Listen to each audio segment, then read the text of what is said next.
So this review was going to be too manly. In case you can't tell, I had to put Cone back there. Cone had to go back there for this review. Because this review is about some crazy stuff right now. Alright, so this chapter of Bleach, first off, one of the big things I gotta say that I liked about this chapter, and I thought it was something that added to something that really was deserving of it, was Kubo going back and giving a reason for Kenpachi losing to Ichigo all those years ago. I remember always, I've had this conversation and debate with a lot of people. Why did Ichigo beat Kenpachi? Kenpachi is like one of the strongest. He's who knows what's the limit to his power. It's limitless. Why did Ichigo defeat him? Why did Kenpachi lose to Ichigo?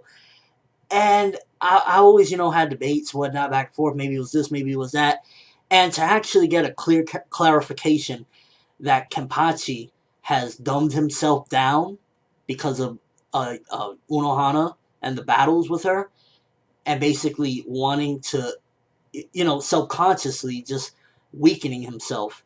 I was glad that we got that reason. I was glad that there was a reason for it, because it really just gave a lot of clarification to things that I've wanted to know for a while. I wanted to know why, when Kenpachi seemingly probably has the power to be like a god, why is he losing? Why is he barely winning against Noritora? And we got those answers in this chapter. So this chapter, not only was it deadly, but it also gave a lot of different things. We get a little bit more backstory for both Unohana and Kenpachi. Very fitting. Very, very fitting. The thing about it with this, with the flashback in general, is I was looking at it, and they almost seem like just pure monsters. They were both just hungry for battles. And at the time, I would love to know when this was, if this was taking place during the time that back when Yamamoto and his crew were just monsters. Because remember, we've heard already now that his crew were monsters. They were just like going crazy. They were hurting people. They were doing whatever to get what they wanted. And I would like to know if that was the case, because if not, then how long after did Unohana kept going? Now, the whole Sin thing, I thought the Sin, a lot of people was predicting maybe Unohana killed the parents of the little girl, I forget her name, the little girl that's always on Kenpachi, on Zaraki's shoulder.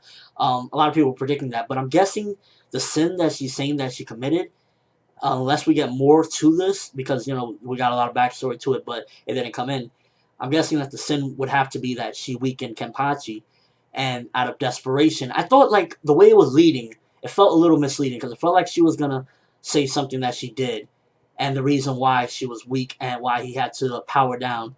But it didn't really go that route. I kind of thought maybe she would have grabbed the little girl in front of her when Kenpachi was going to, finish her off, or Zaraki was going to finish her off. And that would have been, a little bit more better. But nonetheless, unless maybe we get a next chapter or a chapter or two afterward, I still think that it was pretty solid, really good backstory. I wanted to see a reason for so long, and I was so glad that Kubo gave us this reason. There's a legitimate reason why Ichigo beat Kenpachi, when, in my eyes, Kenpachi, he's just been such a beast, he shouldn't have lost that battle. I remember watching the Noritora fight and rewatching it and saying, why is Noritora giving Zaraki? And then even in the recent shit, where, he lost to a clone of Juhabak, not even Juhabak himself. I've always just been feeling like there's something more to this. There's more than just the eye patch. There's something more. And getting that was really good. It was really a good thing. We got character development again for both of them, seeing more of their backstories, seeing Zaraki as a kid, that he was, as a child, he was at Unohana's level. Beyond Unohana's level, he was beyond her, and he had to power down. That shit right there that was really awesome, honestly. Like I said, the thing about it that I would have changed is, unless, again, we could see this later on, I don't know if this could be added, I don't know if this was, like, excluded specifically so we could get more.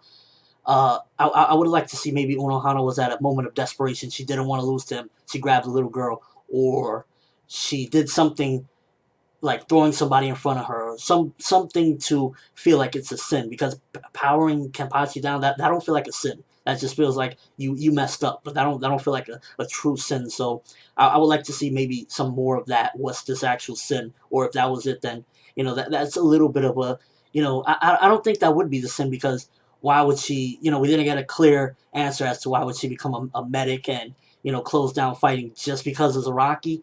There's more to the story. We will probably get in the next chapter, but that doesn't take away from the craziness, the battles. A lot of you predicted it. I gotta give it to you guys. Whoever predicted it, you got it. That Unohana kept killing him and reviving him, killing him and reviving him until he comes back to where he once was as a child. And that's crazy that Zaraki, throughout all the Bleach and hundreds of years, who knows how long he's been alive, he hasn't been as strong as he was as a wandering, savage kid. Just think about that for a second. As a kid, he was probably even maybe as strong as like Ichigo when he went up against Aizen. Who knows exactly the extent of that? Maybe beyond that.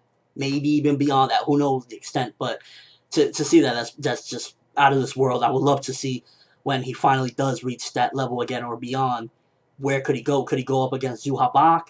What is the extent to Zaraki? I've always wanted to see that. And after this, definitely, whatever fight he has next, even if he has problems, he should win this. If he loses his next fight, then all of this would feel like, for nothing. But overall, this chapter was really just, it added a lot of pieces to a puzzle that we've always been looking at, and we just didn't understand it. We just need a little bit more pieces, because like I said, we didn't get a clear clarification why she becomes a medic. What was the actual sin? Was the sin powering down Zaraki? Nah, there's more to it, definitely. But overall, yeah, it was just really a lot of craziness going on in this chapter. And like I said, maybe I would have changed a couple things. Maybe I would have added some things. What do you guys think? Is the sin powering down Zaraki? Is there more to it? And how powerful is Zaraki once he gets back to where he was as a child? What is the extent of his power? I'm thinking that it could be possibly Yamamoto level. I've always thought Zaraki had the power to like make the world shake. I've always thought that he just had this immense power, and I want to see out of all this Zaraki really just get up there to like where Ichigo is like, holy shit, you're like my equal. Because Ichigo's the main protagonist, regardless of what, Ichigo's the main protagonist.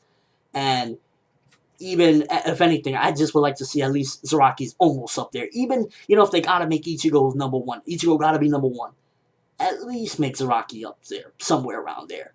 But again, let me know what you think of the chapter. Overall, I give this chapter anywhere from a 4 to a 4.5. I've been wrestling with the decision where should I take it, because there was a couple things that I would have changed. Like I said, I would have liked a little bit more backstory, a little bit more of the reason. We might get a next chapter, that's great, but I kind of think that it should have been added in this one, because we had a couple different panels of him as a kid, and I just wish we would have had a little bit less maybe, and a little more of that, but still, nonetheless, it was a great chapter. So 4.5, and overall, yeah, just let me know what you think of this one. I thought that it was really nice to get a lot of things about these characters. It added a lot of clues and a lot of pieces to this puzzle. I just want a little bit more. I want to find out the whole thing. Unless this is the whole thing, then it's a little shaky. But that's all I have for this review. Thanks for watching. Hope you enjoy. Thumbs up, because Cone had to sit back there because of the manliness of this chapter, the craziness, the epicness, the bloodiness. ForneverWorld, and as always, people, have an awesome day.